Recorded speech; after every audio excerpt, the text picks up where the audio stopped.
The Battle of Stalingrad was the bloodiest battle the world has ever seen. In scale, losses, and sheer brutality, nothing comes close.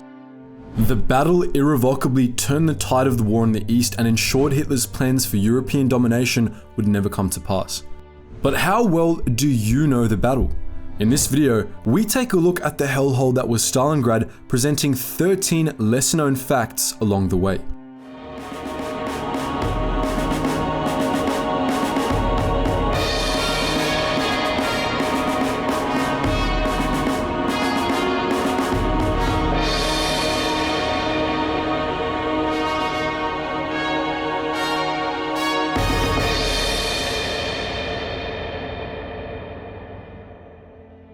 The city of Stalingrad straddles the Volga River in southern Russia. Its position on a river bend effectively gives the city control over river traffic, which was critical during the Second World War.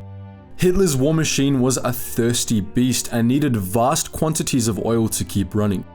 The oil-rich Caucasus region was a prize Hitler would give just about anything to secure. Stalin knew this. He could not afford to lose the strategic city to the Germans and was prepared to commit all he had to defend it. Additionally, the propaganda value of losing Stalin's city would have been catastrophic for the Allied cause. The attack began on August 23, 1942 with a massive air raid. Falling bombs didn't discriminate between soldiers and civilians. The Luftwaffe scorched the city with firebombs and the smoke column stretched 3.5 kilometers into the sky. The city was rendered to rubble and roads were buried under meters thick piles of concrete. But this gave the Soviets an unexpected advantage. With the roads impassable, the Germans could not easily bring their superior armor to bear. They would have to clear the city the hard way. The Soviet defense was desperate. Everyone was mobilized. Reportedly to inspire the defenders, Stalin forbade the evacuation of much of Stalingrad's civilian population. Women and children were put to work digging trenches and constructing earthworks, while men were enlisted into workers' militias. Many of these conscripts weren't even given rifles and were sent to the front unarmed. This wasn't the case, however, for regular troops. This was 1942, but the Soviets were fairly progressive when it came to gender equality. Everyone was permitted to fight and die for the motherland. The all-female volunteer 1077th Anti-Aircraft Regiment put up ferocious resistance against a German attack, their leveled anti-aircraft guns doing deadly work. The German 16th Panzer Division recorded the following: "Right until afternoon, we had to fight shot for shot against 37 anti-aircraft positions manned by tenacious fighting women until all were destroyed." In the industrial district, the Stalingrad tractor factory kept producing tanks while under attack. Their tanks rolled off the production line, crudely finished and unpainted, and then onto the front line. Still, the factory kept producing war machines right up until the Germans burst through the front doors. Soviet commanders pulled their troops back to concentric rings of defense inside the wrecked city, but continued launching counterattacks, often at horrendous cost. The Soviet 13th Guards Rifle Division was one such unlucky unit. The 10,000-strong force attacked the hill at Mamayev Kurgan and captured railway station number 1. The Germans counterattacked, retaking the railway station. The 13th attacked again, forcing their retreat. This happened no less than 14 times in the space of 6 hours, in which time the 13th was worn down to just 320 men. As August bled into September, the Soviets lost more of Stalingrad to the Axis. They were pushed back to a tiny foothold on the banks of the Volga, but from here, they would not be dislodged. Stalin had given his infamous Order 227, ordering no unauthorized retreats on penalty of death. Fresh reserves were brought in from Siberia and Central Asia, swelling the ranks of the Red Army. These brand new units crossed the Volga under heavy fire from German artillery and aircraft, only to be hurled onto the front line once they arrived. Their average life expectancy was just 24 hours. But as the Soviets faced mounting losses, they adopted new tactics. Snipers infested the city's rubble, taking out officers, radio men, and enemy snipers from well-concealed heights. Collapsed buildings provided perfect cover, and the constant blanket of smoke haze further obscured them from view. Deep underground, the Soviets fortified Stalingrad's sewer network and used it to transport men and material. Sometimes, Soviet platoons would feign retreat, escaping into the sewers so they could reappear behind unsuspecting Axis patrols. But the Germans soon got wise to this trick. They fortified the sewers as well, turning them into a new and particularly hellish battleground. Bullets fired into the compacted brickwork could ricochet anywhere, so soldiers were encouraged to take the enemy in a hand-to-hand combat. The Germans soon learned to fear the sewers. They named the battle down there the Rattenkrieg. Soviet tactics changed above ground too. Long rifles were discarded in favor of submachine guns wherever possible, and AT rifles were handed out liberally.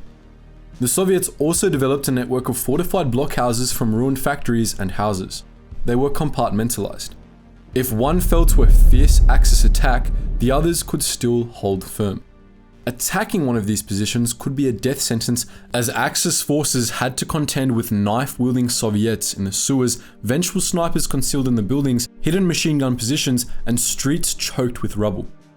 Even if they captured a single room in a house, the Soviets would burrow through adjacent walls and attack them from another angle, or come through the roof or floor. One common joke amongst the Wehrmacht soldiers was that they could fight a battle to take the kitchen while the Soviets still held the living room. It's difficult to imagine a worse battlefield. But somehow, things did get worse. Winter closed in and ice prevented larger boats from crossing the Volga.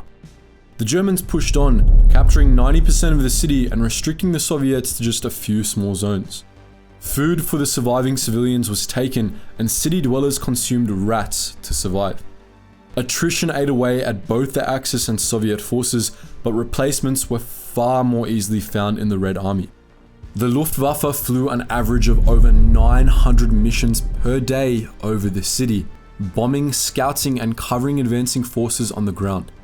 This took a serious toll on their engines, something the Flyboys shared with the beleaguered Axis tankers. The men were also reaching their limits. Croatian, Romanian, Hungarian, and Italian soldiers fought alongside the Germans throughout the battle, but they were rarely as well supplied as Hitler's men. They received fewer reinforcements, and while they demonstrated extreme bravery on many occasions, the months of fatigue had taken their toll. German commanders pulled their allies back from the front in late 1942 to cover the Axis flanks. Paulus, the chief German commander of the battle, wanted to pull back further, but his hands were tied. In his own words, there is still the order whereby no commander of an army group or an army has the right to relinquish a village, even a trench, without Hitler's consent. He was also concerned about the weakness of his flanks, a weakness Zhukov recognized and intended to exploit. Recycling the same plan he had used to defeat the Japanese at Khalkhin Gol 4 years earlier, Zhukov launched an attack on the Axis flanks on either side of the city. It was spearheaded by newly manufactured tanks churned out in ever-increasing numbers right across the Soviet Union. Behind the tanks were over 1 million soldiers. It happened on November 19th. Soviet tanks flattened the 3rd Romanian Army. The 4th Romanian Army was next, and a ring of steel encircled the German 6th Army inside the city. They didn't know it, but only 2% of the surrounded men would ever see home again. Paulus requested permission to break out, but Hitler turned him down. He ordered the force, numbering 22 divisions, to be resupplied by air. Even with every available plane carrying supplies, only 105 of the 750 tons necessary for survival were delivered daily. The 6th Army withered and began to die. The relief from Axis air attacks reinvigorated the Soviet Air Force, and they preyed upon the heavily laden transport planes. Within 6 weeks, they had reduced German air strength in the east by 1/3. This, however, was one of the few offensive operations that the Soviets undertook. They knew they had the Germans pinned, so why risk lives doing what starvation could do for them? The Soviet noose tightened, but the Germans continued resisting until January 1943. Paulus asked for permission to surrender again and again, reporting to Hitler that 18,000 wounded were without the slightest aid of bandages and medicine. The Führer responded, "What a heroic drama of German history." At January's end, they surrendered. Hitler never forgave Paulus, vowing never to appoint a field marshal again. The Battle of Stalingrad cost the lives of roughly 2 million people and effectively terminated German ambitions in the east. The Red Army was galvanized, and their counterstroke would force the Wehrmacht all the way back to their heartland.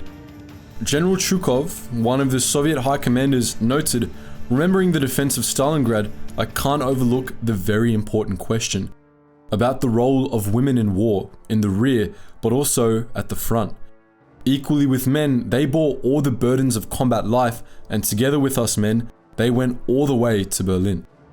But what do you think? Did you know about the hand-to-hand fighting in Stalingrad sewers? What about the plight of the 13th Guards rifles, virtually wiped out to a man? Do you think the Germans could have won without Hitler's meddling? Let us know all that and more in the comments section below. And as always guys, thank you so much for watching, and I hope you learned something new.